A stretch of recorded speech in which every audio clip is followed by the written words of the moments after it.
د کاسازر پروژې د چارو او پرمختګونو تازه څهره جوړې بدې شاړې کړم ښایسته به دې څو چند کړم.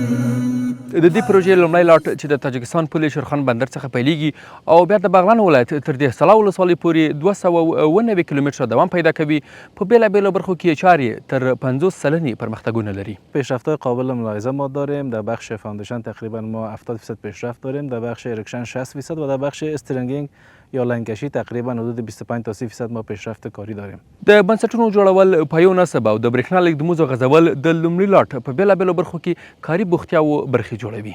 اولش فاندیشن است، بعد ارکشن، نصب پایه، مرحله سوم استرنینگ است. دیگه فعلا ما در مرحله فاندیشن، ارکشن و استرنینگ در 3 مرحله در 3 مرحله موازی ما کار خود شروع کردیم در نقاط مختلف. ما 100% راضی هستیم که در وطن خود کار میکنیم، آبادی میشه و هیچ نوع مشکل نداریم. خوشحال هستیم که در وطن خود کار میکنیم. د پروژې مسیر په دوام د پام وړ لاسته راوړنه د شخصي ځمکو د استملاک ستونزو حل او د اړونده زیانونو جبران دی. هغه اساسي مسله چې له تیر نظام څخه ناحل پاتې وه. په دې وروستیو کې د پایو نصب مسیر او د دهلیز استملاک له لارې د افغانستان برېښنا شرکت له لوري اړونده مالکینو ته تر 288 میلیون افغانۍ ویشل شوي چې ورسره مل د ستونزه په بشپړه توګه حل کېدو ده.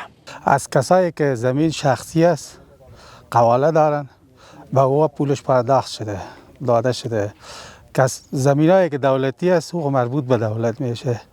د کاسازر پروژې چارو لومړي لاټ کې هم له 400 څخه زیاتو کسانو ته کاري فرصتونه رامنځته شوي چې د برېښنا لیږدموزو غځولو او ګڼو اړونده چارو کې د متوازن پرمختګ په هدف نه ستړي کېدونکي هلې ځلې کړي.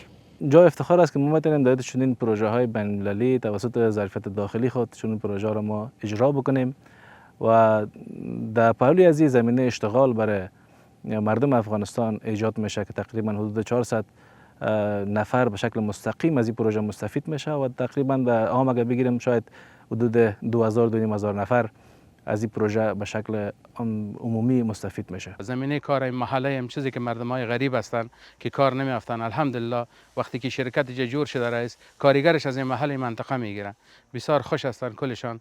خدمت میکرد. ما خوش هستیم در منطقه ما آباد شوه، آبادی شوه، ما یک آدم یک لقمه نان پیدا کنه، کار کنه، بلای خوش هستیم میخی.